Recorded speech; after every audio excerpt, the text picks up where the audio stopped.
And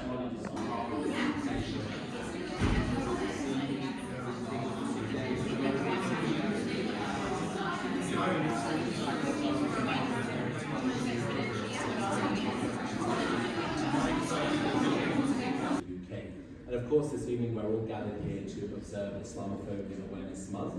Islamophobia Awareness Month, or IAM, is a not-for-profit organisation founded in 2012 by a coalition of organisations. It was launched through an event held in the London Muslim Centre in November 2012 with a clear mission: to raise awareness about Islamophobia and highlight the positive contributions of Muslims to society here in the UK. I got out of bed, got my phone, called round and discovered that a far-right person had driven a car into a group of people returning home from prayers. It was during Ramadan. There were several things happened that night. The crowd then surrounded the driver of the car who had driven into the crowd and killed Makram Ali. And the imam from the mosque went to the car and prevented the crowd from attacking this person until the police arrived. Very, very brave thing to do. He said, "We are a faith of peace, and attacking, potentially killing this person will not do anybody any good." And I thought, an amazing act of humanity in a moment of the most extreme tension. And it transpired that a lady by the name of Zainab Hussain, a Somalian lady, was returning home after dropping her 2 school children off. And she was coming home. The children were young, they were at junior school. While she was walking home, a car mounted the pavement and ran her over.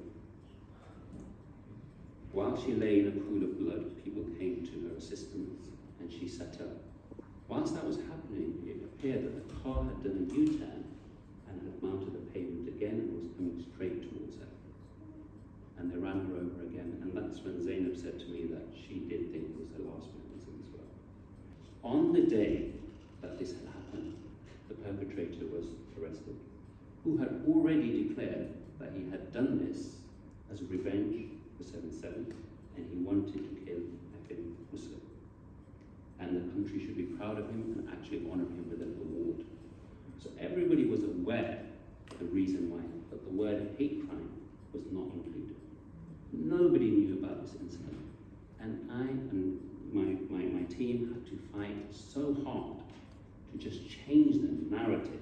So, as Greens, we stand in solidarity with Muslim citizens, with all those from immigrant backgrounds, people seeking asylum in the UK, every community that's been targeted, attacked or threatened. We can create that inclusive future that we want to live in.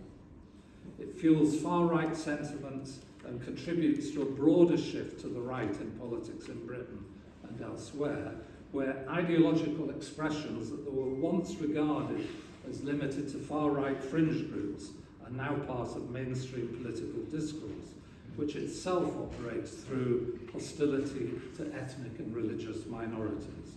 The government that determines what is count as extremism was, under the last parliamentary process, itself increasingly extremist.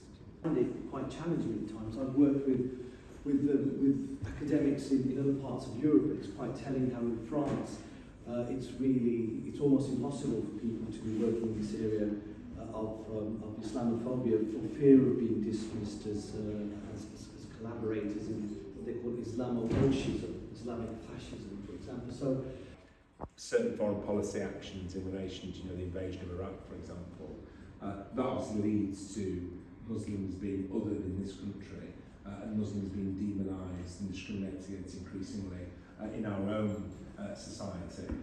As Richard mentioned, it's always the first job to be elected, and I'm sure many of you know it has not been easy.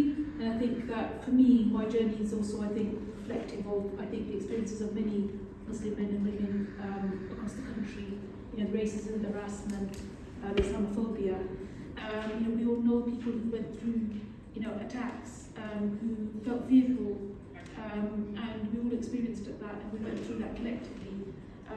And it shouldn't just be down to us to have to do that work, to have our voices heard, and I think that I hope you know that there are allies in this place, and the work has got to continue, but we're not alone in this, and you know, have to continue to support initiatives like this to try and make sure that we can keep it high up on the political agenda